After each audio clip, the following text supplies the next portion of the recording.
નમસ્કાર, ગુજરાત 7 ન્યૂઝમાં આપનું હાર્દિક સ્વાગત છે। મહીસાગર જિલ્લાના કડાણા તાલુકામાં આવેલું મોટા ભાગલિયા ગામ, ત્યાંના રહીશો દ્વારા જાણવા મળ્યું કે ગામનો રસ્તો કેટલાય સમયથી બિસ્માર હાલતમાં છે। ગ્રામ પંચાયતમાં આ બાબતે અપીલ પણ કરવામાં આવી હતી, છતાં કોઈ પગલાં નથી લેવાયા। ગ્રામજનોનું કહેવું છે કે અવારનવાર જાણ કરી હોવા છતાં સરકાર આ બાબતે ધ્યાન નથી આપી રહી।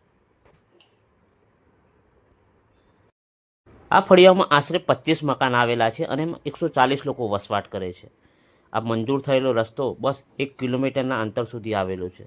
લોકોની માંગ ઉઠી છે કે જલ્દી આ રસ્તો બને અને લોકોને જલ્દી ન્યાય મળે, બસ એવી લોકોએ માંગ। તમે જોઈ શકો છો કે આ રસ્તાની હાલત શું થઈ રહી છે અને શું છે। આ વિડીયોમાં તમે જોઈ શકો છો કે આ રોડની હાલત અત્યારે શું છે। ત્યાંના રહીશોની એક જ માંગ છે કે આ રોડ સમયસર જલ્દી બનાવી આપવામાં આવે।